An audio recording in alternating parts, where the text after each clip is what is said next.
Si vous avez une gestion active et assez différenciante, ce qu'on appelle l'active share, les fonds surperforment les ETF. Kinix, tu vois, t'as dû faire x8 en un an à peu près. La bourse de Paris, là, c'est pas top. On perd cette année 2%. Est-ce que c'est un bon point d'entrée, notamment si on a du temps? Sans l'Europe, sans les biens d'équipement européens, il n'y aurait pas de lien.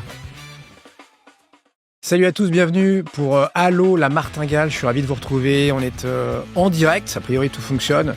En direct sur quoi? Sur LinkedIn, sur Twitch, sur YouTube Live. Je suis Seb Coinon, vous me connaissez peut-être sur Tech45, mais peut-être croisé il y a quelques années sur BFM.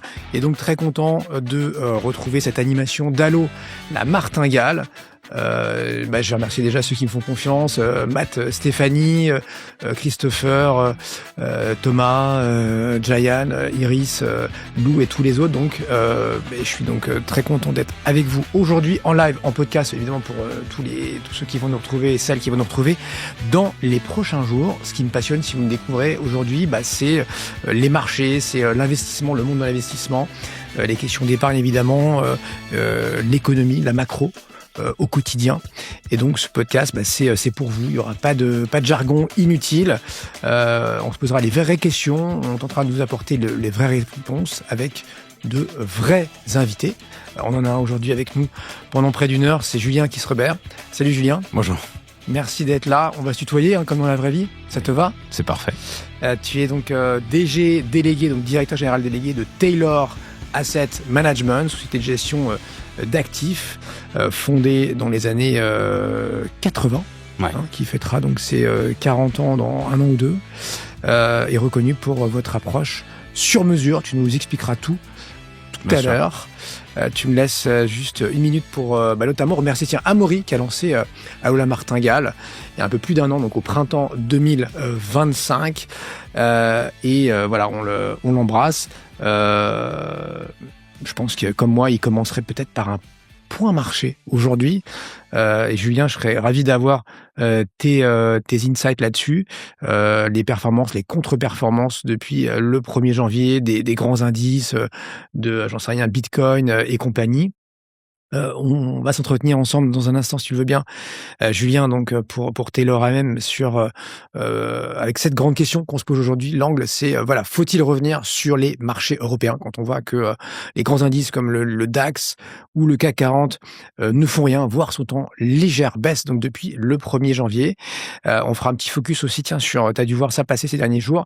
Warren Buffett, qui, avec Berkshire Hathaway, donc le véhicule que beaucoup d'investisseurs connaissent, il attend, il fait du cash, il vend depuis 14 trimestres ses participations, et donc il est assis maintenant sur 400 milliards de cash. C'est énorme. Pourquoi faire? Est-ce que c'est c'est un sioux et donc il est très malin parce qu'il attend, j'en sais rien, que ça dérape, que la guerre parte en sucette, etc. et pour avoir de la poudre au sec, ou au contraire, comme lui n'est plus aux manettes, Warren Buffett, c'est pas une bonne vision. Ils ont raté, j'en sais rien moi, l'IA et plein de rallyes. C'est la question aussi que je te poserai tout à l'heure, Julien, et puis on terminera aussi justement par quelques, non pas conseils, mais quelques produits concrets, notamment vos fonds chez Taylor AM. Où est-ce que vous faites votre perf aujourd'hui? Et donc, si on veut se mettre dans votre sillon, dans vos pas, qu'est-ce que tu proposes de faire si encore une fois on souhaite faire comme toi et vous imiter pour capter cette performance? Donc je le disais, petit point marché pour démarrer. Julien, tu peux d'ailleurs me dire ce que tu en penses. Si on regarde le Gras, là, le Wall Street, on a démarré à 6850. On a eu un record absolu sur le S&P, donc à 7272. C'était le 1er mai que eux étaient ouverts et travaillaient, contrairement à nous. Donc ça nous fait un year to date 5%. 5%, si je multiplie par 4 pour avoir mes 4 trimestres, c'est pas mal, comme ça ferait une année à plus 20 là. Ouais, c'est clairement une bonne année, malgré le contexte. Effectivement, tout le monde était très inquiet, notamment à cause du détroit d'Ormuz, naturellement. Et puis finalement, ce qui l'a emporté, c'est la peur de rater la hausse. Et donc, on l'a vu, le marché a corrigé, mais de manière assez faible, naturellement, puisque tout le monde rachetait assez vite. Alors, le retail un peu moins vite cette fois-ci. C'est peut-être le point le plus surprenant. C'est-à-dire que les institutionnels ont été plus rapides, en tout cas, à acheter, alors que sur d'autres baisses, on avait plutôt vu le retail être très actif. Hyper intéressant ce que tu dis. Post-Covid, c'est vrai que c'était le retail qui profitait des creux. Et là, ça n'a pas été le cas. La remontada d'avril, Ouais. Je sais pas, le Nasdaq a pris peut-être 15%, S&P peut-être 8-10%.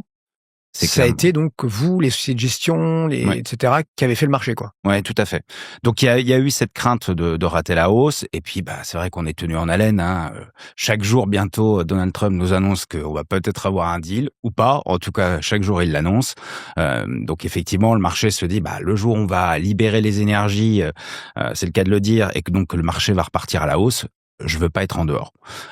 Donc voilà, donc ça je pense que c'est clairement une des raisons. La deuxième raison, c'est un sujet de fond, hein, c'est les investissements dans l'IA, les annonces colossales d'investissement, des publications, des gros acteurs qui ont été plutôt solides. Hein, Attends, 9 entreprises du S&P 500 sur 10, près de 90%, je crois que c'est 88-89, ont battu le consensus au premier trimestre. Tout à fait. C'est toujours comme ça ou c'était un truc dingue cette année? Non, c'est assez record. On a un consensus clairement qui a été nettement battu. Et puis au-delà de ça, on a des perspectives qui restent assez solides. Alors c'est vrai que c'est concentré quand même, hein, puisque l'essentiel de la croissance des EPS sur le premier trimestre, c'est Alphabet. Donc une valeur. L'essentiel. Ouais, EPS, donc earning per share, bénéfice par action. Exactement. Tu jargonnes, là. Exactement, pardon. Donc là, tu veux pas vider la salle à 12h07, là? Non, c'est un peu tôt. Bien. Donc tu as raison. Non, mais ce que je veux dire par là, c'est qu'il y a le poids de ces grandes valeurs technologiques est assez significatif, et on a vu que la partie, je dirais, cloud a été assez dynamique, hein, que ce soit bien sûr Azure chez Microsoft, AWS chez Amazon, ou la partie cloud de Google. On a des dynamiques qui sont assez fortes. Et tu dis qu'Alphabet, donc ça capte combien de... Quasiment 70% de la croissance des EPS sur le trimestre. Wow, ok, incroyable. Donc sur une boîte. Ouais, donc bon. c'est des chiffres colossaux. Et pourtant c'était un peu le challenger dans le cloud, etc. Donc ça a été le challenger, mais la vraie rupture qu'on a eue, c'est l'année dernière finalement, quand ils sont arrivés en disant nous on a choisi d'utiliser très peu de puces d'NVIDIA. Ouais, les GPU. Les fameux GPU. Ils ont leur propre puce maintenant, les Google. TPU. Ouais. Ils travaillent beaucoup sur leur puce à eux, les TPU. Beaucoup moins énergivores. Et qui sont plus efficaces dans la deuxième partie travail de l'IA. Okay. Et donc du coup, surtout, on a vu les résultats de Gemini dans les phases de test qui étaient... Alors, la distribution, c'est incroyable. Parce que quand tu équipes autant de millions de gens, tu peux balancer Gemini, un peu l'équivalent de Copilot sur la suite Microsoft. Ça envoie, quoi. Exactement. Ouais. Et même logique, hein, les autres ont emboîté le pas. Amazon a fait pareil avec sa puce Titanium. Donc voilà, donc il y a quand même, je veux dire, la rupture, c'est ça. C'est Alphabet qui était vu comme un perdant parce que moteur de recherche, et fantasme ou pas, fin des moteurs de recherche, tout le monde va faire ses recherches justement sur les modules d'IA. Et puis basculement, on voit que d'avoir des gros data centers, c'est quand même un avantage compétitif majeur. Ils sont capables de créer le langage LLM. Et puis, ils ont aussi une capacité à créer leur propre technologie, qui vendent d'ailleurs à d'autres, leur puce TPU. Donc voilà, donc ça a été vraiment le point de rupture. D'ailleurs, si on compare à Nvidia dans cette période, je sais pas que ça fait de mauvaise performance, mais ça fait plus rien. Plus grand chose. Ouais. Voilà, ça a été un peu plus lourd. Est-ce que vous avez profité de la hausse? Dites-le nous, n'hésitez pas en commentaire sur YouTube, sur Twitch aussi si vous nous regardez en live. Est-ce que vous avez profité de cette hausse des marchés via, j'en sais rien, des valeurs détenues en direct? On en a cité quelques-unes, ou via les fameux ETF. Ça, c'est un débat dans le débat. On le fera pas aujourd'hui, mais aujourd'hui, une partie, je parlais du grand public, du retail, une grande partie de la collecte et de l'argent, il se fait via ces fameux fonds. Oui. Oui, parenthèse, allez, on l'ouvre quand même. Comment vous vivez ça, vous? Le fait de vous dire que aujourd'hui, tu as beaucoup de gestion dite passive. Oui. Il y a même des ETF actifs maintenant qui existent ETF actifs, depuis quelques... Qui sont gérés par des gérants, en vrai, okay. Et qui sont juste wrappés, entre guillemets, donc mis dans une enveloppe d'ETF. Donc ça, c'est un peu la nouveauté.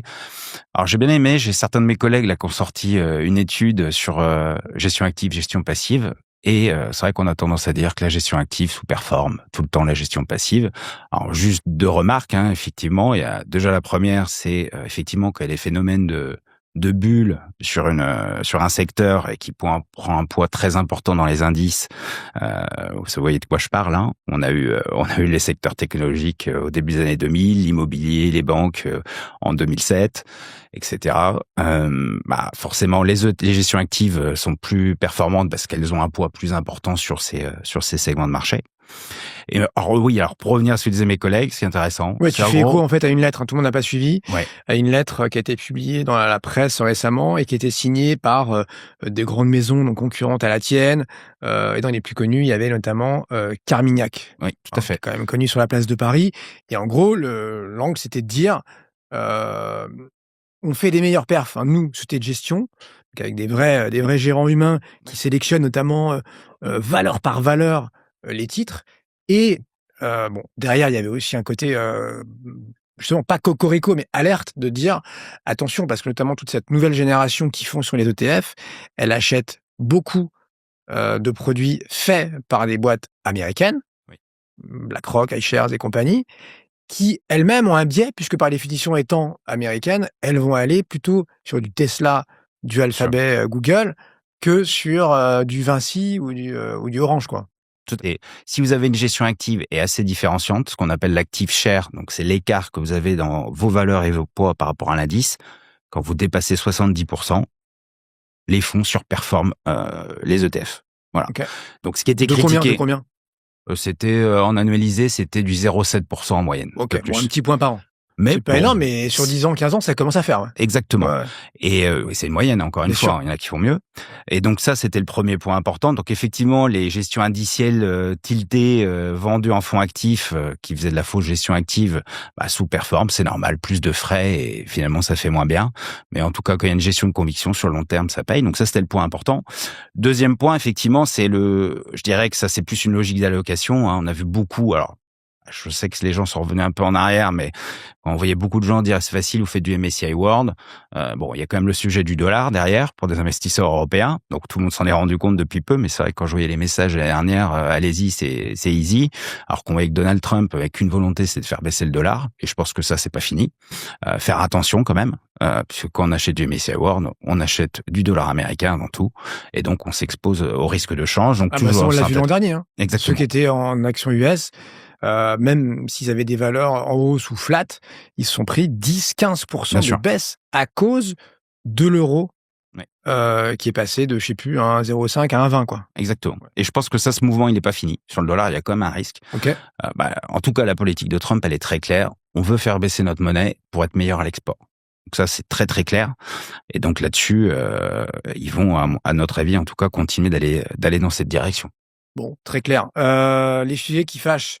La bourse de Paris, là, c'est pas top. Hein. On perd cette année 2%. On est autour de 8000 points. Là, on enregistre, on est le 5 mai, pendant qu'on fait cette Allô la martingale. On est tout juste au-delà des 8000, mais vraiment, ça se joue à pas grand-chose. On était dessous, je crois, hier. Donc sur un an glissant, bon, c'est du 3%, c'est un gros livret A, c'est pas folichon, et on est très loin surtout de notre, je sais pas si on parle d'ATH, donc de plus haut historique à la Bourse de Paris avec les actions, quoi. Mais c'était le 26 février, ça commence à dater maintenant. Donc avant le début de la guerre, c'est ça, ouais, ou pas? 26 février, j'ai un doute. Et donc bref, c'était 8642. Donc on vient de se prendre quand même 600 points dans la tronche, là, si tu me le permets. C'est quand même, j'aimerais avoir ton avis là-dessus en disant, tiens, tu répondras dans un instant, est-ce que c'est un bon point d'entrée, notamment si on a du temps, hein, si on est là, et généralement sur les actions, on est censé avoir un peu de temps. On n'est pas là pour faire du day trading, de l'aller-retour. Tu parlais de l'euro, le dollar index reste faible. On est sur 98, donc plutôt faible. L'euro en très légère baisse depuis le début de l'année. Tu vois, on est aussi, on va dire, entre 1,14 et 1,20. On est aujourd'hui autour de 1,17 aujourd'hui. Et puis pour être complet, sur le Bitcoin, le dollar, enfin le pétrole, on laisse ça à tous les médias en ce moment qui sont ravis d'en parler, mais bon, on peut quand même le donner. Le pétrole, le Brent, $113. Bon, c'est très élevé, hein. 113, j'imagine. Oui, c'est relativement élevé. Le sujet, on est passé assez vite dessus. Hein. Quand je disais que tout le monde avait peur de rater la hausse, effectivement, le sujet du pétrole et de l'inflation derrière et des politiques monétaires, c'est ce qui a mis le stress à un moment maximum sur le marché. C'est que le consensus était parti sur 3 hausses de taux de la BCE pour cette année. Okay. Plus de baisse de taux aux États-Unis. Donc effectivement, ça avait crispé un petit peu avec des taux longs qui étaient montés, des spreads de crédit, donc l'écart de rendement entre les obligations d'entreprise et d'État qui s'était écarté aussi un petit peu. Donc c'était le moment un peu le pic de tension sur le marché. Voilà. Donc l'inflation, c'est quand même pas un sujet qui est terminé, hein, parce qu'on va avoir les effets de second tour. Hein, donc quand on pense effectivement à tout ce qui est hydrocarbures, faut penser derrière engrais.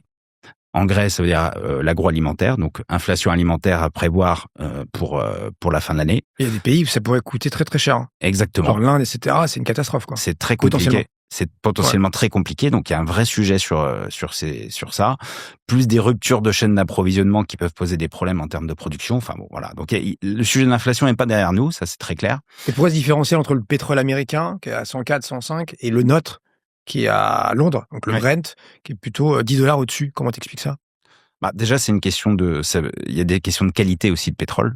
Okay. Le Brent est plus léger. Plus raffiné, plus léger. Ok. En fait, le prix du pétrole, on a tendance à donner des grands indices, mais les prix dans le monde sont très différents d'une zone à une autre. Oui, le baril de Dubaï, c'est pas le même que le baril du Texas, exactement. etc. Quoi. Ou que l'Oural. Alors là, en ce moment, il y a des sanctions en Russie, mais c'est plutôt un pétrole lourd et donc qui est plus difficile à distiller pour obtenir donc moins cher, donc moins cher, plus de travail derrière. Exactement. Okay. Voilà, donc globalement il y a une logique, et puis effectivement les États-Unis, eux, ils sont plutôt gagnants dans l'histoire, hein. C'est un des sujets d'ailleurs, hein, sur l'urgence ou pas pour eux d'ouvrir le Détroit, parce qu'ils vendent plus de gaz, plus de pétrole, ils ont jamais vendu autant.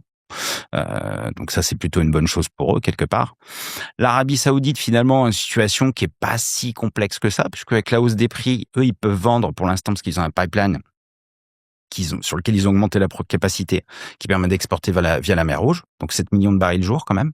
Donc c'est assez significatif. Donc avec la hausse de prix, finalement pour eux, à ce stade, pas de drame. Voilà, donc effectivement tout le monde attend ça, le dénouement. Bon, on sent quand même que les discussions avancent un petit peu, hein, donc c'est long, c'est complexe, hein, mais on sait que les propositions iraniennes étaient réalistes au départ. C'est long, 2 mois, c'est dans la... En réalité, c'est que dalle, quoi. Oui, mais quand tu perds 20 millions de barils le jour en pétrole, plus le gaz, quand tu sais surtout pour l'Asie l'impact, hein, parce que en gros dans la chaîne, bon, les US sont très peu impactés via les prix, mais finalement ils se récupèrent sur les exportations. L'Europe sur le gaz, c'est assez raisonnable parce qu'on n'a pas beaucoup de gaz finalement qui vient de la zone. C'est essentiellement le Qatar. Le pétrole, c'est plus ennuyeux.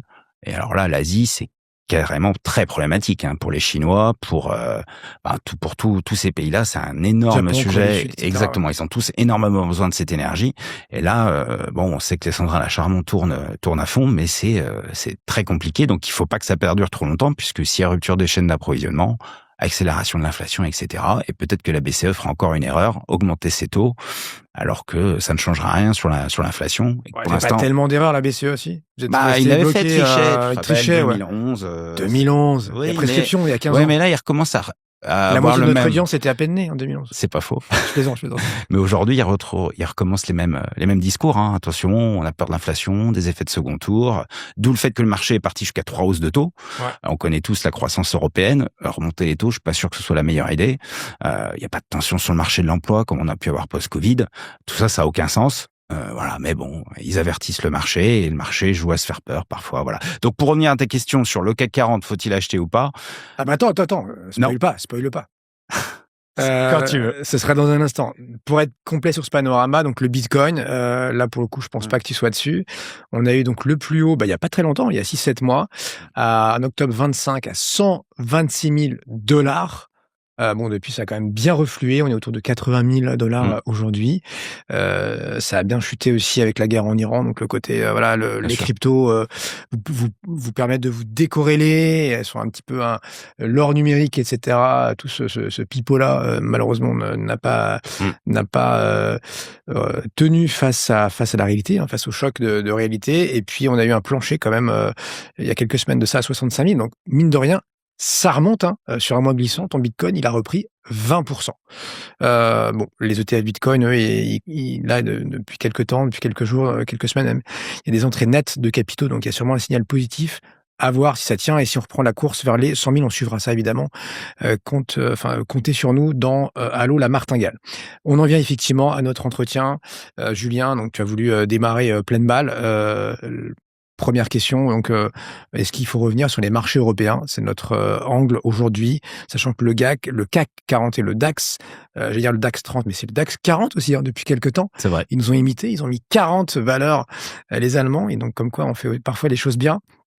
Mais ces indices-là ne font rien. Comment tu l'expliques? Alors, il y a sûrement plein d'explications. Moi, comme ça, basiquement, j'ai envie de me dire, le CAC, on est lesté, parce qu'on verra que tout le monde ne recule pas en Europe, on est lesté essentiellement par le luxe, qui est c'est un peu nos GAFAM à nous, nos big tech.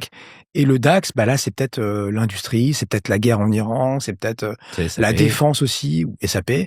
Donc l'IA, et peut-être la défense qui a un peu moins la cote. On pense à Rheinmetall, qui a été un rallye énorme pendant, post-guerre en Ukraine, et qui là fait un peu la tronche, parce qu'on se dit que c'est des valeurs maintenant très très chères, et qu'à implémenter toutes ces dépenses militaires, ça va mettre des années, quoi. Ça va pas se faire du jour au lendemain. Donc DAX et CAC, pour toi, pourquoi on est en baisse contrairement à Wall Street et contrairement aussi à d'autres, c'est vrai, indices européens? Déjà, il y a un sujet français dans l'esprit des investisseurs. Le pays n'est pas réformé. On a tenté de le faire, mais finalement, on a choisi la voie du milieu, c'est-à-dire de ne pas faire de choix. Donc il y a quand même une défiance qui reste un peu sur l'économie française. L'écart de coût de financement de l'État français versus l'Allemagne, il s'est pas vraiment résorbé. Donc il y aura plus d'attention additionnelle, mais on reste quand même dans un environnement un petit peu incertain à ce niveau-là. Là, tu parles de notre perception par les étrangers, parce Exactement. que le CAC 40, il est détenu, j'imagine, majoritairement par les fonds étrangers. Bien sûr, comme toutes les bourses européennes, de toute façon. Okay. Donc effectivement, il y a déjà ça, et puis il y a les fameux biais sectoriels. C'est vrai que quand on investit sur un indice, on a tendance, un ETF indiciel, on a tendance à oublier que derrière, ça reste quand même des biais indiciels. Alors la bourse de Paris, elle est chargée en quoi? Alors elle est très forte en quoi? Tout ce qui est consommation discrétionnaire, tu parlais du luxe, donc effectivement c'est LVMH, L'Oréal. L'Oréal ça a été à peu près, mais c'est vrai qu'il y a les Hermès, il y a tous les acteurs de ce type-là qui sont un peu en difficulté. Ouais. Donc ça, c'est clair. La boisson, Pernod Ricard, Pernod Ricard, effectivement, les spiritueux. Et c'est vrai que si on regarde par exemple de l'autre côté, le marché qui a bien marché, c'est la Corée du Sud. Pourquoi? Parce que vous avez Samsung et Skinix qui sont des leaders sur la mémoire, et qui a une grosse demande sur la mémoire pour l'IA. Ça prend combien la Corée depuis le début de l'année? Je l'ai plus en tête, mais c'est genre 20-30%. Mais Skinix, tu vois, t'as dû faire x8 en un an à peu près. Ouf. Sur le titre. Donc c'est ils font quoi, Skinix? C'est justement ça, ils font de la mémoire. Mémoire flash, mémoire exactement. Comme SanDisk aux États-Unis, exactement. Et qui est d'ailleurs bien monté aussi, comme Seagate, etc. aux US. Et tous ces acteurs. Nous, on n'a pas ça. On n'a pas de alors par sympathie, hardware. Alors par sympathie, on a quand même les boîtes de semi-conducteurs qui ont monté. Notamment, même Soitec, sur le Photonics, etc. Dans la nouvelle technologie où tout le monde dit, voilà, c'est ça qui va peut-être révolutionner. Donc Soitec, c'est la folie. Soitec, elle prend 10% tous les jours. Ouais. Et ASML aussi, qui reste quand même un acteur clé dans les semi-conducteurs. Mais il suffit que je dise ça, aujourd'hui elle perd 5. Mais sinon, Soitec, elle est passée là de 35 € à 145 € en 3-4 mois. C'est ça. Okay. Bon, il y a un peu d'emballement à notre sens sur le segment, mais bon, en tout cas... Trop tard, on n'y va pas là. Nous, on préfère... En tout cas, pour ceux qui y sont pas, on conseille d'attendre un peu. Okay. Voilà, c'est chercher un point d'entrée qui soit plus intéressant. Je crois que les objectifs de cours maintenant sont la moitié de ça. C'est plutôt 70 €, un truc comme ça. En tout cas, faut pas qu'il y ait de grain de sable, voilà. Parce que c'est un peu comme la défense. Tu vois, on en parlait tout à l'heure. Dans notre cas, on en avait acheté beaucoup fin 24. Vous avez acheté quoi? On en avait beaucoup. Donc on avait acheté. Ouais. Tout, c'est un grand mot, mais on a tourné, on a eu forcément du Rheinmetall, on a eu du Renk, on a eu du Hensoldt, on a c'est des munitions, c'est des chars. Exactement, on a eu du Leonardo en Italie. Safran, Thales en France. Safran, Thales, bien sûr. Thales, alors pas sur tous les portefeuilles, oui. Indra Sistema, qu'on a gardé le plus longtemps, qui est le groupe espagnol, mais là, c'est sujet de cybersécurité. Et en fait, globalement, en tout cas sur nos fonds actions européens, ça a tellement bien monté sur le premier semestre, c'est monté jusqu'à 25% du portefeuille de l'actif. Donc là, on s'est dit, bon, on va réfléchir Valo, etc. Donc là, on a coupé très fort, parce qu'on est passé de 25 à 4% d'expo. Et ça, c'était l'été 25. Alors, il y a eu des moments où ça remontait un peu, mais globalement, on a bien fait de vendre à ce moment-là, puisque l'essentiel de la performance avait été fait. En fait, ce qui est rassurant quand même sur ce marché où il y a des phénomènes de bulles, c'est vrai que je passe souvent pour un vieux de la vieille quand je dis il faut regarder quand même les valorisations. C'est vrai qu'on est sur un marché de flux, donc c'est vrai que les thématiques l'emportent et les valorisations, c'est quelque chose qui peut passer en second plan. Mais on voit quand même qu'au bout d'un moment, les choses se normalisent. Et typiquement la défense ou même Nvidia, qui reste une très belle société, quand ça va trop en multiples, ou Essilor-Luxottica en France, ça c'est un bon exemple. On parlait de la sous-performance de la consommation discrétionnaire. Essilor, on est passé de 20 fois les résultats à plus de 35. Voilà pourquoi les lunettes connectées et les perspectives exceptionnelles. Puis finalement, on s'est dit, ils vont peut-être avoir des concurrents, faut peut-être faire attention, etc. Donc là, on est passé de 35 à 20 fois les résultats de nouveau. Donc on est revenu au même niveau que 2023. Est-ce que pour autant, elle est pas chère? Non, tu considères que 35 c'était excessif, quoi? Oui, mais 20 fois pour moi, ça me semble, c'est une zone où on peut commencer à rentrer sur le dossier. Ouais. Okay. Sur bon, valeur de pépère de fonds de portefeuille. Ouais, exactement. Ouais. Mais on connaît les drivers, c'est les catalyseurs, c'est le vieillissement de la population, etc. Et puis les besoins de optiques qui ne font que croître. Donc là-dessus, c'est un groupe qui pour le coup est plutôt bien positionné. Les lunettes connectées, on verra. C'est une partie non neutre de leur vente. Mais en tout cas, on voit qu'il y a la valorisation à un moment reprend le pas. Donc ça, c'est rassurant. C'est-à-dire qu'on n'est pas sur un marché qui est fou. Et même la tech, on parle de rebond. On était à plus de 30 fois les résultats sur ces acteurs-là il y a 6 mois. Ça a bien corrigé. On est tombé à 20, 22 fois. Le logiciel surtout. Ouais. Alors, les logiciels surtout, mais tous, Microsoft, ça fait un parcours un peu difficile. Alors même qu'ils sont bien positionnés dans l'IA. Maintenant, il y a la partie software où les gens commencent à se poser des questions. Si l'IA peut réellement révolutionner tous les softwares dans le monde, est-ce que Microsoft... On ne passerait pas de la suite, ouais. Peut-être, je sais pas. En tout cas, on n'en est pas là encore, mais en tout cas, c'est des questions que les investisseurs se posent. Anthropic, ils sont assez clairs là-dessus. Ils pensent que d'ici 18 mois, je sais plus, 60-70% des logiciels existants seraient plus utiles. Tu me parles secteur, tu me parles IA, tu me parles valorisation, éventuellement inflation, taux, assez peu de la guerre. Et donc, c'est pas un argument, la guerre, sur la contre-performance du CAC 40 ou du DAX en Allemagne? Non, je pense pas que ce soit l'argument majeur. Alors, s'il y a eu un peu de sortie de l'Europe des investisseurs américains pour revenir sur les US, parce que plus défensif, pour les raisons qu'on connaît. Alors, on l'a vu, renforcement du dollar. Parce que le change, c'est quand même l'indicateur le plus clé quand on va regarder les flux. Donc, rebasculement plus sur le marché américain. Mais comme nous, on est dans l'idée, en tout cas, qu'il y aura une solution, parce qu'on voit pas comment il peut pas y en avoir pour tout le monde. Finalement, notre vision, c'est acheter de l'Europe et acheter des émergents, l'Asie du Sud-Est, pour les plus ambitieux, parce que c'est là qu'il y a le plus gros potentiel de rebond, si on trouve une porte de sortie, en tout cas sur ce sujet du détroit d'Ormuz. Donc oui, ça a joué, mais il y a aussi des phénomènes, comme on disait, sectoriels qui ont beaucoup joué. Et puis, SAP, c'est vrai que le poids dans le DAX était extrêmement important. De mémoire, ça a été plus de 20% du DAX, SAP. Donc forcément, cette forte correction sur le segment des logiciels, dont SAP, ça a entraîné le DAX. Et à contrario, on a des acteurs comme ASML qui continuent de bien performer. ASML, c'est les machines pour fabriquer les semi-conducteurs. C'est un champion qu'on a là. Exactement. D'ailleurs, c'est un Français qui a la tête de ça, d'ailleurs. J'aime bien dire ça très souvent parce qu'on me dit souvent l'Europe, on est complètement has-been. L'IA, on a raté complètement la porte, etc. Eux, ils ont les GAFAM, nous on n'a rien. J'aime bien souvent dire qu'aussi que sans l'Europe, sans les biens d'équipement européens, il n'y aurait pas d'IA. Il n'y aurait pas d'IA, parce qu'il n'y a pas de machine pour les fabriquer. C'est eux qui ont l'idée le dernier tour de Mistral, je crois. Oui, exactement. Okay. Donc, il n'y aurait pas de machine pour les fabriquer en Asie. Et il n'y aurait pas de software aux États-Unis. Tout ça est super imbriqué. Les Américains lead, mais je veux dire, sans les Chinois, ils en seraient pas là non plus. Exactement. Sans Taïwan, etc., il n'y aurait pas non plus pas d'IA. Et tu as raison, en amont de la chaîne, ASML, qui est aux Pays-Bas, est aussi évidemment un maillon très très important. Entre autres, mais il y a SMI, il y a plein d'autres acteurs qui sont assez clés dans la chaîne. Et puis on parle de ça. Derrière, il y a le sujet de l'électrification, qui est un sujet qui pour nous est très porteur à plusieurs niveaux. Si tu parlais de thèmes intéressants sur l'Europe, je fais assez vite, mais l'électrification, pourquoi? Il y a évidemment ce sujet IA, parce que qui dit plus de data center dit besoin de plus d'électricité. Bon, ça c'est évident. Et puis, le deuxième sujet, c'est, d'ailleurs la Commission européenne l'a dit elle-même, ce qui se passe sur le détroit d'Ormuz, ça pousse qu'à une chose, il faut qu'on ait plus d'autonomie énergétique, et donc plus d'électrification. Et donc, ces mouvements de fonds que l'on connaît sur l'électrification, on pense bien sûr au Legrand, au Schneider, etc., mais il y a des plus petits, comme Arteche en Espagne. Ces gens-là, effectivement, c'est les gagnants de ces mouvements de fonds.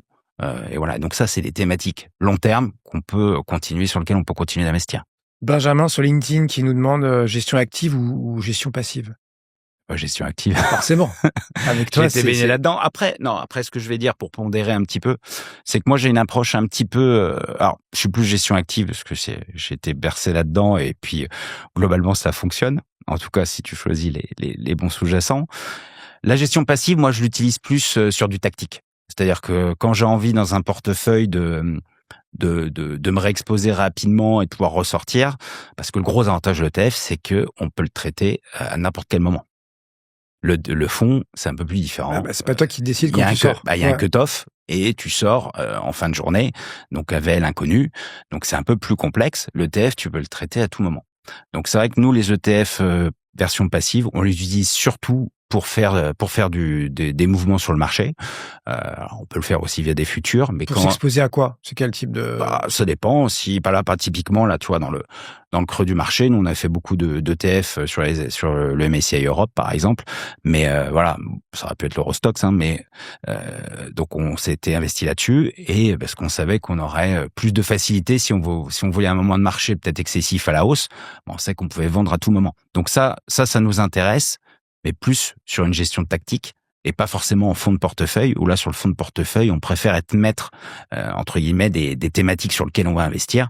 Voilà, donc je parlais de l'électrification, on pourrait parler aussi de l'infrastructure en Allemagne, parce que comme il y a une force assez puissante, malgré l'endettement des États européens qui est problématique, on le sait, c'est qu'au niveau de l'Europe, il y a quand même des plans d'investissement assez massifs qui sont votés. Alors, tu parlais de la défense aussi, donc ça va prendre du temps, mais c'est un mouvement de fond qui est là. Ça va venir, ouais. Et donc, quand tu as ça, plus des mouvements systémiques ou conjoncturels sur l'IA, ça te fait, par exemple, sur l'électrification, ça te fait une très bonne dynamique. En tout cas, tu as une visibilité suffisante pour te dire, même dans une période de stress, comme ce qui se passe en Iran, je peux y aller, parce que je sais que à 5 ans, le trend, il est clair. Allez, posez-nous vos questions, comme Benjamin, comme Émilie aussi, qui t'interroge et nous interroge sur un peu elle veut timer peut-être le marché, savoir si au printemps c'est une bonne idée pour peut-être ne rien faire, attendre et peut-être revenir après si jamais voilà ça devait se gâter, il devait y avoir des orages dans le ciel. On écoute Émilie et puis tu réagiras après. Bonjour, je m'appelle Émilie, j'ai 23 ans. Et je me demandais s'il valait mieux attendre la rentrée de septembre pour investir, étant donné la forte hausse récente des marchés américains, ou si je pouvais le faire dès maintenant. Voilà, merci de votre réponse. Voilà, est-ce qu'elle peut partir à la plage, à la piscine pendant quelques semaines, quelques mois et seulement investir à la rentrée? C'est toujours compliqué de timer le marché, mais derrière, tu me vois venir, c'est un peu le sens de sa question à Émilie, le fameux sell in May and go away, parce que statistiquement, la perf se fait plutôt, entre l'automne et le printemps. Et après, c'est plus compliqué. Et notamment, il y a eu quelques étés meurtriers dans le passé. C'est vrai. Que les plus âgés connaissent, mais les autres, on leur rappellera. Timer le marché, c'est un exercice quand même qui est toujours très difficile. Donc, la réponse que je veux donner, c'est du bon sens. C'est commencer à mettre maintenant. Pourquoi? Parce que on est sur un marché qui est stressé. Alors, même s'il y a des plus hauts, il y a quand même des zones de stress sur certaines valeurs. Nous, on est loin des plus hauts. Oui, tout à fait. On est monté à 8006, là on est à 8000, donc on est loin de nos plus hauts. Donc je dirais que aujourd'hui, il faut y aller, il faut commencer. Donc le bon sens, c'est on va dire au moins la moitié, enfin au moins un tiers, voire la moitié de ce qu'on voulait mettre, qu'on met maintenant. Et puis après on voit en septembre, parce que si vous attendez, potentiellement on va avoir une résolution, en tout cas c'est notre scénario central de ce qui se passe en Iran. S'il y a une résolution, le marché va partir beaucoup plus haut, notamment émergent en Europe. Et là, vous allez vous dire, dans 2 mois, mince, j'ai raté la hausse, j'y vais pas. Ou j'attends un autre moment. Donc on sait que le risque, notamment, c'est dans un marché un peu chahuté comme il est aujourd'hui, c'est de rater les quelques belles séances de l'année, les séances à plus 3, plus 5. Et si t'es pas dans le marché, tu passes à côté. Exactement. Et ta perf est peut-être divisée par 2 sur le long terme, quoi. Parce que c'est là-dessus que tu fais le... Bon, on peut faire le raisonnement inverse. Si tu n'es pas investi sur les grosses périodes de baisse, tu fais une meilleure performance aussi. Ça marcherait de sens. Mais parce que j'avais vu une étude. Oui, mais ce qui compte, c'est quand même d'être investi tôt ou tard. Il faut être Parce que sinon, investi, et là, de toute façon, le bon conseil, c'est de commencer. Toi, t'es contrariant, parce que généralement, la mode depuis quelques temps, c'est de dire, notamment post-Covid, là, depuis 4-5 ans, de dire, faites du DCA, investissement programmé, vous mettez 10 balles, 100 balles, 1000 balles tous les premiers du mois, j'en sais rien, tous les trimestres. Toi, tu dis non, si t'as 10 000 euros, tu mets un tiers, la moitié tout de suite. Ouais. Et puis plus tard, tu reviens. Exactement. Ok. Après, ça dépend aussi de son mode d'épargne, hein. Effectivement. Il y a deux cas différents. Il y a les cas de gens qui mettent tous les mois avec leur salaire, où là, effectivement, remettre tous les mois, ça a du sens. Mais si on a un stock d'épargne qu'on veut placer, voilà, faut commencer à y aller tout de suite. Parce que j'ai envie de dire, j'entends souvent les gens me dire, ça doit être compliqué en ce moment. Écoute, il y a toujours quelque chose de toute façon, hein. C'est le Covid, c'est l'Ukraine avec la Russie, c'est les droits de douane. La réalité, c'est qu'il y a toujours quelque chose. On va de crise en crise, ça c'est vrai. Ça, c'est vrai. Et même de bulle en bulle, du coup. Et de bulle en Elles bulle. explosent pas toujours, parfois elles se dégonflent, genre Ouais. l'IA. Ouais. Elle s'est quand même bien dégonflée dans les valos, mais elle n'a pas explosé. Non, elle n'a pas explosé, parce que pour l'instant, le marché a encore un doute. C'est-à-dire que le gros sujet sur l'IA, je pense que la plupart des personnes qui nous écoutent l'ont en tête, c'est l'investissement, oui. Donc, c'est la ruée vers l'or, on achète les vendeurs de pelles et de pioches. Voilà, classique. La question, c'est est-ce qu'ils vont arriver à monétiser? Avec l'autre question derrière, Qui, c'est... les clients de l'IA ou les hyperscalers? Les hyperscalers, ils vendent les produits. Mais après, Ouais. est-ce que les gens seront prêts Les à payer utilisateurs, quoi. Est-ce qu'on va être prêt à payer des abonnements? Et le vrai prix, parce que pour l'instant, on a l'impression qu'on paye pas forcément le vrai prix. À 20 balles ou 50 balles Et par combien mois. ça vaut réellement? Moi, j'en sais Ouais. rien, hein, tu vois. Le prix du token, ça et va puis être t'as là. les Chinois qui te sortent un DeepSeek en open source, tu vois. Donc c'est quand même pas si simple que ça de savoir s'ils vont Combien arriver ça à coûte, mais monétiser. surtout combien ça rapporte. Parce que combien ça coûte, ça on le voit dans les investissements, dans les capex, etc. D'où Mais les combien ça tensions rapporte sur le crédit, par exemple sur un Oracle, hein, qui a un niveau de CDS. Donc le CDS, c'est un produit dérivé qui vous garantit contre le défaut d'un acteur. Crédit défaut de swap. Exactement. Ouais, assurance contre une Contre éventuelle le faillite, défaut. quoi. Exactement. Donc on a vu sur Oracle que c'est très tendu, ça s'est beaucoup tendu. Plus agressif encore CoreWeave, qui est aussi un hyperscaler, même chose, hein, on a des niveaux de spread C'est de un peu le crédit OVH américain, pour faire simple. qui sont extrêmement élevés. Donc il y a quand même des débats sur est-ce que c'est monétisable? Oui, non. Et puis il y a aussi ces retours, ces remontées d'entreprise. Alors tout le monde l'utilise un petit peu pour faire des résumés de texte, préparer, etc. Il y a l'histoire des agents aussi qui vont arriver, hein, qui vont se mettre en place, qui vont certainement avoir un impact. Mais c'est vrai qu'aujourd'hui, on a du mal à voir l'impact tangible dans les entreprises. Si je vois dans l'asset management, on regarde la dernière étude là, de l'AMF qui interrogeait toutes les sociétés de gestion. En gros, 90% de mémoire des sociétés de gestion disent utiliser l'IA, et seulement 1% des cas d'usage est lié réellement à la gestion. Donc on voit que c'est quoi? C'est pour faire des reportings, c'est pour optimiser le CRM, etc. Mais il n'y a pas encore aujourd'hui de vraie, en tout cas, application dans les métiers concrets. Donc et donc du coup, quand on voit derrière ça, le sondage qui a été fait aussi dernièrement auprès des chefs d'entreprise aux US, ils disaient que pour l'instant ils le mettaient en place, mais ils voyaient pas de vrai gain de productivité à ce stade. Donc il y a quand même cette zone d'ombre. On sait que ça investit. Donc je vous dis encore une fois, acheter les vendeurs de pelles et de pioches, c'est une très bonne idée parce que eux, ils en bénéficient. Par contre, derrière la capacité à monétiser, il y a qu'à regarder dernièrement. Hein, il y a 18 mois, 24 mois, on disait que OpenAI allait gagner la bataille. Et puis on a vu Anthropic arriver, on a vu Gemini arriver. Rien qu'il l'attaquait plus sur la partie B2B, l'autre sur la partie B2C. Donc entreprise et particulier.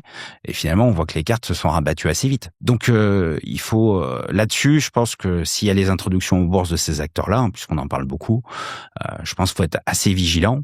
On attend Claude et OpenAI là, dans les prochaines semaines. C'est... Donc dans les grands gagnants, Corée du Sud, dans les places financières depuis 4-5 mois, Corée du Sud, on l'a dit, Wall Street évidemment, avec S&P et encore plus Nasdaq.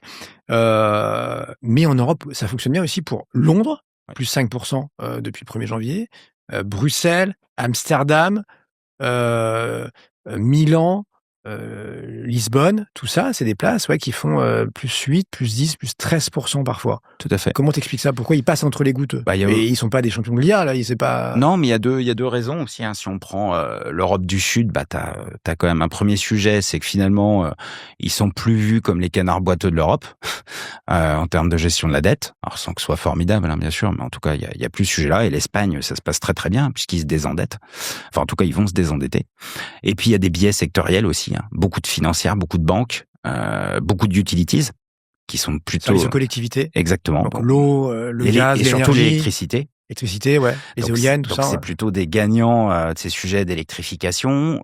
Les banques, globalement, on a des marges d'intérêt qui restent solides. Hein, en plus, avec la pontification de la courbe des taux, c'est-à-dire que vos taux longs sont plus hauts que vos taux courts. Donc pour les banques, ça veut dire plus de marge. Oui, ça faut expliquer parce qu'effectivement, t'as, j'en sais rien, à 2 ans, t'empruntes à 2% et à 5 ans à 5%. C'est donc bien pour une banque parce que c'est son métier, comme tu dis. Elle transforme, donc elle te prête un peu et elle va mettre sa marge dessus sur un taux à que ce soit du crédit conso à 18 mois, 24 mois, machin, ou ton prêt immobilier à 15, 20 ans.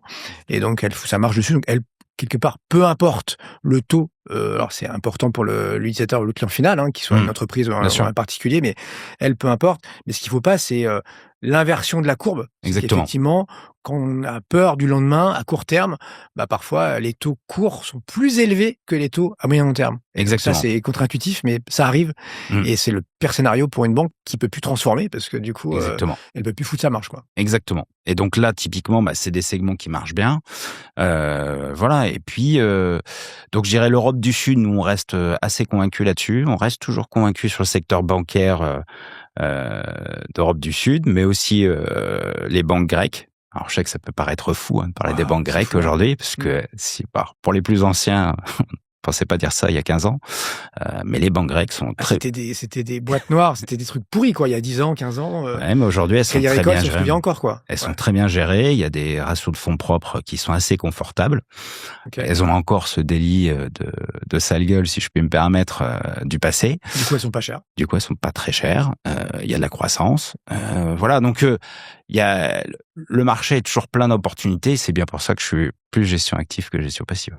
Après, il faut être honnête, hein, nous, notamment, quand on regarde le CAC 40, je sais pas, les banques françaises, c'est plus dur. Les banques, c'est plus dur, mais bon, elles ont fait un très, très beau rallye l'an dernier. Nous, souvent, on donne le CAC nu comme ça. Bien sûr. Faut pas hésiter à regarder le bénéfice, le dividende réinvesti. Donc, bien sûr. CAC 40 total return. Et là, on a une performance à 2 chiffres sur un an. Hein, donc, c'est quand même pas ridicule. Tiens, on va prendre une deuxième question, qui va, je crois, nous ramener sur le marché US. Ça nous fera la transition sur la suite en disant, tiens, est-ce qu'on peut encore miser sur l'IA, sur Wall Street après le rallye qu'ils ont connu en avril? Hello l'équipe de la Martingale, j'espère que vous allez bien. Petite question du jour entre l'Europe, les États-Unis, voire les marchés émergents. Un peu perdu, je vous avoue. Les 12-18 derniers mois, fallait quand même être présent sur l'Europe. On a vu que le mois dernier, fallait surtout être présent sur les États-Unis. Est-ce que ça veut dire que c'est un mouvement de fond et qu'il y a un vrai retour vers les États-Unis ou au contraire, peut-être il y a une chance à jouer? Moi, je me dis que les États-Unis pèsent vraiment très très lourd dans le MSCI World et très très lourd dans l'économie, mais les perspectives sont peut-être pas si fabuleuses que ça. Donc peut-être un coup à jouer justement sur emerging market ou Europe pour tactiquement profiter de valeurs peut-être un peu plus faibles. Donc voilà, si vous pouvez essayer de m'éclairer un peu, ce serait super. Merci beaucoup. Voilà, merci pour cette question. Est-ce que la messe est dite, Julien, sur les US, ou est-ce que ça reste le marché roi et qu'en fait eux ils continueront, et ils ont non pas de l'épargne, mais ils ont de l'argent, les grands fonds, qui gèrent aussi les retraites, tu vois, j'en sais rien, des pompiers, des fonctionnaires du Texas et tout ont besoin d'investir, et du coup ça soutient le marché, plus le retail qui adore ça parce que ça lui parle, il connaît les grands noms des boîtes sur lesquelles in fine les fonds vont aller se loger. J'ai illustré assez simplement, je veux dire, comment on est en termes d'allocation. Donc il y a 2 ans, on avait 60-70% d'US sur les allocations actions. Okay. Et aujourd'hui, on est plutôt à 60-70 Europe. Wow. Voilà. T'as switché là, t'es passé il y a un peu plus d'un an. Il y a un peu plus d'un an, ouais. Mais effectivement, on avait fait ce switch pour ces sujets de faiblesse du dollar. Alors vous allez me dire, on aurait pu faire des des parts hedgées, que Des ce soit en couvertures, ETF ouais. ou en fonds, ou avoir des Ça swaps coûte de cher de se couverture. couvrir. Ouais. Mais en tout cas, on a fait le choix d'aller sur l'Europe, et notamment sur les small et mid, qui nous semble être le segment de marché le plus intéressant, et sur lequel on continue d'être extrêmement positif. Sur les thématiques que je vous ai données, bien sûr. Tu soulèveras le capot dans un instant. Ouais. Tu nous diras où est-ce qu'il marche chez vous. Mais Et pour finir sur les US, tu dirais donc nous plutôt il y a moins de potentiel là-dessus, quoi. Ils sont topiches, très concentrés. Tu le disais en ouverture. Il y a le problème de la dette privée quand même, qui est pas si anodin que ça, sur le secteur de la tech US. Ouais. Le côté pyramide de Ponzi, quoi. Nvidia qui va investir dans OpenAI. Même ça, les BDC, je sais pas si vous en entendez parler, mais BDC, non, c'est quoi ça ? En fait, c'est des fonds de dette privée. Okay. Ils sont exposés à peu près à 40% sur les sociétés tech, et beaucoup sur les sociétés de software / SaaS. Pourquoi ? Parce que le modèle SaaS, Software as a Service, c'est super sympa parce qu'on a des revenus très récurrents, bonne visibilité, donc on peut emprunter. Ces véhicules s'endettent eux-mêmes pour pouvoir prêter, donc il y a un peu d'effet de levier. Et le plus connu peut-être dans le domaine de l'IA, c'est Blue Wall, où certains d'entre vous ont peut-être entendu parler. Et il y a qui financent, avec Meta d'ailleurs, des data centers. Mais c'est pas systémique cette histoire-ci ? Ça peut. C'est beaucoup d'argent. Ouais. C'est beaucoup d'argent, parce que globalement, faut pas oublier une chose, c'est que le modèle américain, c'est pas le modèle européen. C'est un modèle beaucoup plus des intermédiaires. C'est-à-dire que, alors pour les plus anciens, 2008, ça va leur parler. Les banques européennes gardent dans leur bilan globalement les crédits en moyenne, alors que les Américains, eux, ils sortent beaucoup plus les choses de leur bilan, d'où la crise des subprimes. Et là, c'est un peu la même chose sur la dette privée. C'est énormément sorti du bilan. D'ailleurs, les gens peuvent regarder, puisque les acteurs comme Blue Wall sont cotés en bourse, les véhicules. Tu as les sociétés de gestion, mais tu as aussi les véhicules qui sont cotés. Et donc là, il y a quand même un gros sujet là-dessus de financement, parce que en fait, la grosse bascule sur l'IA qui a fait la sous-performance l'année dernière, c'est quoi ? C'est on est passé d'un modèle où les gros acteurs, les Meta & Co, Amazon, pouvaient investir avec la trésorerie qu'ils avaient disponible, et puis là, maintenant, ils commencent à avoir des sujets et il faut qu'on s'endette. Donc tu dis prudence, sur les Magnificent Seven. Tu rappelais tout à l'heure en intro qu'Alphabet à elle seule, c'est 2/3, 3/4 de l'augmentation des bénéfices du S&P 500. Donc c'est considérable. Et moi, je me fais l'avocat du diable, Julien. Je vais te dire, mais attends, généralement, leur crise, ça devient notre problème. La baisse du dollar, ça devient notre problème. La guerre en Iran, c'est notre sujet. Eux, ils sont pas impactés. Et donc, si demain, il doit y avoir un nouveau subprime, eux, ça va leur faire peur 3 week-ends et demi, et puis ils vont passer à autre chose. Et nous, on va se traîner ça pendant un an. Alors, c'est pas le marché de l'immobilier, déjà. Ensuite, globalement, donc on est assez, c'est pas pour eux. Enfin, on est assez. Globalement, parce que quand on entend, en tout cas, le discours des banques européennes, c'est que elles ont communiqué là-dessus, le niveau d'exposition est en tout cas tout à fait gérable. Et ils ont commencé à réduire les expos. Un des points aussi qui avait fait un peu tanguer le segment l'année dernière, c'est quand dans le FT, Financial Times, on avait un article qui disait que la Deutsche Bank voulait couvrir une partie de ses expositions sur les data centers, parce qu'ils trouvaient qu'ils étaient trop exposés. Donc, et ça rejoint le sujet de la monétisation derrière. Donc, il y a quand même cette zone de fragilité sur la tech US qui existe. Voilà, donc il faut être sélectif. C'est-à-dire je dis pas qu'il faut pas en avoir, c'est pas ça mon propos. Nous on aime bien, on aime bien Amazon. Il y a des acteurs sur lesquels on va sans aucun problème. Mais on préfère être sur les pelles et les pioches, encore une fois. On préfère avoir une utilities qui produit l'électricité parce que finalement, elle bénéficie de la demande pour les data centers. Et puis en même temps, si ça ralentit, leur business va pas s'effondrer non plus. La question qu'on me pose, c'est pourquoi, comment expliquer que les US résistent, les marchés américains, alors même que ils ont quand même un pétrole cher, donc un gallon à plus de $4, une driving season, on est en plein dedans aux US, que tu as quand même pas mal d'inégalités là-bas, ça commence à gronder, mais ça se voit pas encore trop, ça se voit pas forcément dans les chiffres macro, en tout cas pas dans les cours de bourse. C'est vrai, même sur la conso, c'était pas si mauvais que ça. Elle résiste, Comment tu l'expliques ? Déjà, la première raison, c'est que, je sais pas si vous avez déjà entendu parler de ça, mais la consommation américaine, elle est hyper concentrée sur les plus riches, et qui, eux, de toute façon, sont très peu concernés, peu impacté par l'évolution du prix de l'essence. Donc ça, c'est un des premiers points. Et le deuxième point, il est assez simple. C'est il y a ce phénomène de protection défensif. C'est globalement compliqué dans le monde. Je vais rapatrier mes capitaux aux États-Unis. Il y a le fait que le dollar se renforce dans ce cas-là. Donc ça, c'est la conséquence, de ces rapatriements. Donc ça valide le fait qu'il valait mieux revenir chez soi. Et puis c'est le premier exportateur de pétrole et de gaz. Donc tout simplement, effectivement, le consommateur est pénalisé. Mais d'un autre côté, sur les investissements, les forages, les exportations, etc., sur l'activité, c'est positif. C'est potentiellement un jeu à somme nulle, quoi. Exactement. Ok. Donc voilà. Si on finit sur les US, vraiment, il y en a un qui n'a pas de problème de pouvoir d'achat, c'est Warren Buffett. Tu me vois venir avec Berkshire Hathaway. Génie ou bêtise, c'est la question qu'on se pose. Il est là sur... il a encore vendu 8 milliards d'actions ces derniers mois. Il y a un nouveau CEO qui s'appelle Greg Abel, donc 14e trimestre d'affilée où le portfolio est en phase descendante, mais les bénéfices sont quand même au rendez-vous, et donc ils sont assis effectivement sur 397 milliards de cash. C'est un record, je crois, depuis des dizaines d'années. Comment t'expliques ça? Déjà, il profite d'un phénomène assez sympathique, c'est que les taux d'emprunt de l'État américain ont été rarement aussi élevés. Donc aujourd'hui, malgré tout, ils gagnent du 4% par an, donc sans prendre de risques, en tout cas de leur point de vue. Donc ça, c'est quand même déjà assez instructif. Et effectivement, si on regarde les primes de risque sur les marchés actions, si on raisonne purement comme ça, elles sont pas très attractives. Voilà, donc je dirais que... Il a raison, globalement. C'est smart, quoi. En tout cas, c'est cohérent. C'est cohérent avec ce qu'ils ont fait, et c'est pas la première fois qu'ils le font, d'attendre des moments où le marché est plus sous tension pour pouvoir investir massivement.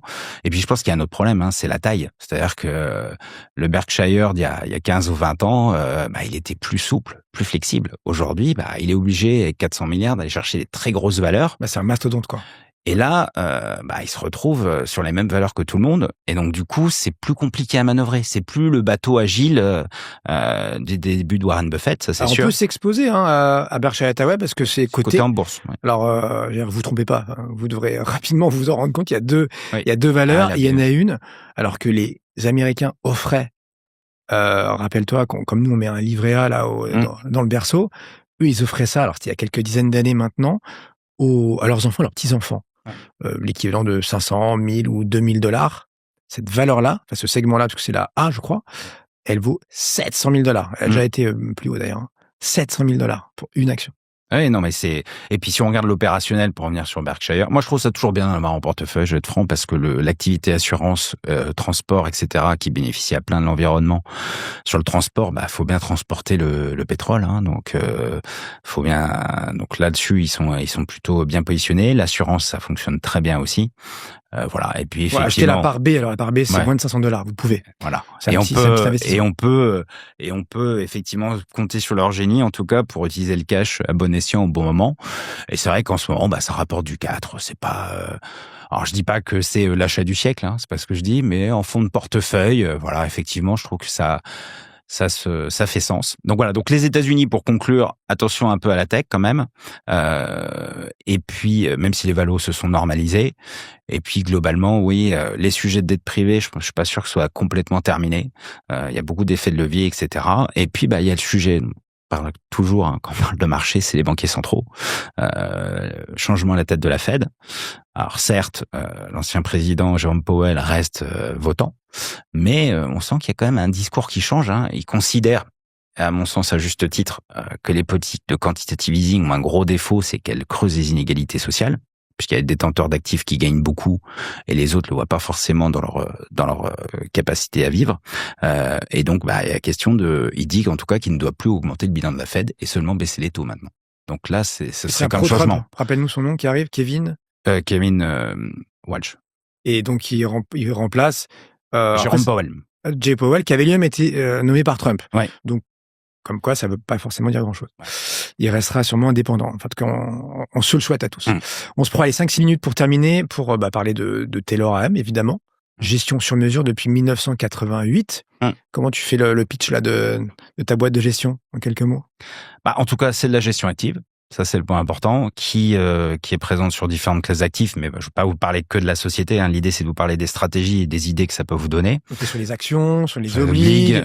On a des fonds d'allocation aussi où là, justement, on va travailler avec de la gestion passive si c'est nécessaire. Épargne salariale aussi, tu bosses avec des entreprises. Exactement, pour la partie corporate. Voilà, on travaille aussi sur des produits structurés en gestion sous mandat, parce qu'on a l'agrément produits complexes. Ça cartonne, ça, les produits structurés. Ça cartonne. Alors nous, on est assez sélectif sur les produits qu'on sélectionne, hein, puisque pour ceux qui écoutent, il y a beaucoup de frais, et puis il y a des produits qui sont construits plus dans l'intérêt de la banque que dans l'intérêt de l'investisseur final. Donc voilà, et aux distributeurs. Donc effectivement, ça il faut être vigilant. J'ai plein de gens qui font très bien leur travail, d'autres un peu plus compliqués. Hein. Alors, ça parle beaucoup en ce moment dans la presse, pour ceux qui en ont, des structurés qui ont été faits sur Stellantis, avec des systèmes de decrement. Donc le decrement, c'est quoi? C'est que quand vous investissez sur une action à travers un structuré, on vous retire le dividende. C'est ce qui vous permet de payer la garantie. Alors c'est quoi le structuré? Peut-être c'est une obligation d'une banque sur lequel on vous donne un coupon conditionnel en fonction du niveau de cours de bourse, sur lequel on perd le dividende pour payer une garantie en capital qui soit est totale, c'est-à-dire, je sais pas, j'ai 90% de garantie en capital à l'échéance, ou qui va être avec barrière désactivante, c'est-à-dire si le titre fait moins 40, vous n'êtes plus garanti. Et sur Stellantis, là, il y a eu beaucoup de choses qui ont été faites avec du decrement, donc tous les ans on retire des points sur la valorisation, et donc là on arrive à des pertes qui sont assez significatives. Donc faire attention, je dirais. Ça, c'est pas un conseil, mais je vais donner un conseil, c'est faites attention quand même aux titres que vous intégrez dans les produits structurés. C'est vraiment le point clé, parce qu'on parle souvent des mécanismes, pas assez souvent des valeurs qui sont à l'intérieur. Et votre fonds star, vous chez Taylor, je pense qu'aujourd'hui c'est Taylor Action Entrepreneur. C'est un fonds small mid qui a eu l'année dernière un prix Lipper meilleur fonds small mid cap Eurozone 3 ans 5 ans. Donc l'année dernière c'est plus 50%. Cette année ça marche bien encore parce qu'on a plus 13. Donc ça continue de bien. Small et mid, donc petite et moyenne capitalisation européenne. C'est jusqu'à quand? À partir de quand jusqu'à quand alors? On va dire qu'on a une capitalisation moyenne autour de 4-5 milliards. Voilà. Donc la valeur, la perf, elle se fait sur quel type de valeur là? Fais-nous du. Alors nous, on a une approche un peu qui est en cohérence avec ce que je vous ai dit avant, c'est qu'on fait du stock picking, donc la sélection de titres, mais l'approche est d'abord top-down, c'est-à-dire qu'on va choisir les secteurs et les segments sur lesquels on a envie de s'investir. Parce que la question de savoir, c'est la question des ETF et de la tech, etc., c'est quelles sont les thématiques porteuses au final. C'est ça le sujet. Donc sur quel cycle, sur quel secteur mégatrend je veux m'exposer? Exactement. Et après, tu sélectionnes les meilleurs, les pas trop valorisés par pays européen. Exactement. Voilà. Donc les performances passées, bien sûr, préjugent pas des performances futures. Évidemment. Ça, vous le savez. Évidemment. Mais voilà. En tout cas, Et ceci n'est pas un conseil d'investissement. Et ceci n'est pas un conseil d'investissement. Donc ça, c'est pour les autorités. Voilà. Donc, mais en tout cas, on a cette volonté. Donc je vais expliquer. Par exemple, on a vu beaucoup de défense l'année dernière. On en a plus du tout aujourd'hui. Aujourd'hui, on est. Vous êtes sorti de la défense. Ouais. Ok. Et aujourd'hui, on a beaucoup de sujets d'électrification, d'infrastructures. Donc, c'est cohérent avec le discours que je vous ai tenu auparavant. Donc voilà. Donc, je pense que on essaye de coupler ça, c'est-à-dire cette vision, je dirais, des thèmes porteurs, des mégatrends, sans être figé dans un seul secteur, parce que parfois vous avez des fonds thématiques qui font un thème. Alors ça va être l'IA par exemple, ça va être l'eau. La santé, c'est pas terrible. Et la santé. Depuis quelques années. Donc nous, ce qu'on essaye de mettre en avant, c'est notre capacité, en tout cas, à bouger sur ces différentes thématiques. Ce qui est vrai en octobre 2025 est peut-être plus vrai en mai 2026. C'est sûr, même. Eh ouais, génial. Donc on essaye en tout cas d'apporter de la plus-value là-dessus, même si une partie de la perf quand même se fait surtout par plus de 50% par la sélection de titres, mais on essaye de coupler les deux. Et donc je dirais que c'est un peu l'originalité de l'approche par rapport à des fonds small limit qui vont être plus, je dirais, focalisés sur une valeur et plus enfin, c'est un peu sévère ce que je vais dire, mais qui sont plus dans l'accumulation de bonnes idées que dans la construction de mégatrends. Voilà. On peut aller voir ça sur ton site, j'imagine qu'il y a tous les documents, machin. Voilà. Taylor avec un I. Voilà, TAI-LOR, AM, effectivement. Okay. Labellisé ISR, tout ça. Voilà. Oh, ah ouais. Ouais. Donc c'est quoi, article 8 et 9 là? Article 8, mais label ISR V3 français. Okay. Donc pour ça ceux qui disaient ça. Ouais, et pour ceux qui disaient qu'on pouvait pas faire de la défense en étant labellisé ISR, si. Donc c'est un choix interne politique pour ceux qui l'ont pas fait. Donc oui, parce qu'il y a pas de mine ni rien de char, mais voilà. Il y a quand même il y a pas de mine antipersonnelle, enfin c'est les bombes à fragmentation. Alors ce qu'on fait pas par exemple, c'est qu'on n'est pas sur effectivement l'amont sur le oil and gas, donc le pétrole, mais on peut avoir tous les acteurs autour qui font partie de la décarbonation. Donc on aime bien les Technip, Technip Énergie, les Mer Techniment, Ouais, etc. Tous les Technidas Reunidas en Espagne. Donc tous ces acteurs-là, on les apprécie, mais on n'est pas forcément parce qu'ils participent à la décarbonation sur les usines de liquéfaction de gaz, etc. Bon, on a cité un nombre de boîtes inconsidérable et c'est bien. Non, mais franchement, c'est top. J'adore le name dropping, j'ai pas de problème. Et sur le plan macro, pour terminer là-dessus, deuxième trimestre, mai, juin, on peut même aller jusqu'à juillet. Comment tu sens les choses là?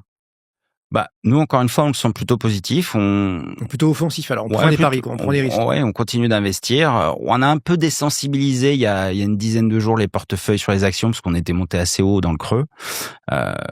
Donc là, on a réallégé un petit peu. Donc pour donner une idée, sur des profils défensifs, on est autour de 2% de performance depuis le début de l'année. Sur de l'équilibré, on est autour de 4,5%. Pour vous donner une idée un petit peu, on continue de pousser les obligations à yield, mais plutôt sur des durations courtes. Donc là, on a un fonds, par exemple, Taylor Credit 2028, qui correspond à cette stratégie. On va chercher du rendement parce qu'on a des spreads de crédit qui sont intéressants. Donc en brut, aujourd'hui, sur des fonds de cette typologie-là, vous êtes à plus de 5% de rendement embarqué. Et plutôt des durations courtes, parce que comme tu le disais, il y a quand même des incertitudes au niveau des États, mais aussi au niveau de la dette privée. Et là, dans ce cadre-là, on préfère avoir des durations plus courtes. Tu me réponds ou pas d'ailleurs, je sais pas si tu peux, parce que tu es gérant, donc ta quantité de régulation, de réglementation sur ta tête. Ton dernier investissement en perso, c'était quoi? Ce sera quoi le prochain? En perso, on a des contraintes assez fortes, donc là-dessus, on préfère être plutôt taiseux, malheureusement. D'accord. Et du coup, tu peux même pas les faire ou tu peux pas en parler? Vaut mieux éviter d'en parler, et si on doit en faire, ça demande beaucoup de déclarations aux autorités. Donc donc c'est la plaie, donc t'évites quoi, au max. C'est toujours assez. Alors, je parle si on parle d'un titre en particulier. Ouais. Voilà, non, mais même au-delà de la bourse. Tu peux me dire, tiens, j'ai craqué sur une vieille Porsche ou. Alors non. Alors si je parle d'investissement, je vais rester dans les allocations parce que là, on pourra pas m'accuser de quoi que ce soit. Oui, j'ai plutôt renforcé très fortement les actions ces dernières semaines pendant la crise. Ouais. Plutôt européenne alors. Ouais, plutôt européenne. Ok. Très cool. Bon, merci à toi, donc Julien, d'avoir été avec nous. Si on veut te retrouver, donc taylor-am.com ou sur ton LinkedIn aussi, ça marche bien. Oui. Julien Kistrebert, donc Taylor AM. On n'hésite pas à te pinguer, à se connecter avec toi. On se retrouve nous la semaine prochaine sur Allô la Martingale. Merci encore Julien d'avoir été avec nous pendant 1 heure en direct sur Twitch, LinkedIn, YouTube Live et tout le reste. Et donc investissez avec vos convictions. Informez-vous d'abord, vous l'aurez compris, écoutez des gens comme Julien. Et puis voilà, si vous aimez l'émission, likez, partagez, commentez. À très vite. Ciao, ciao.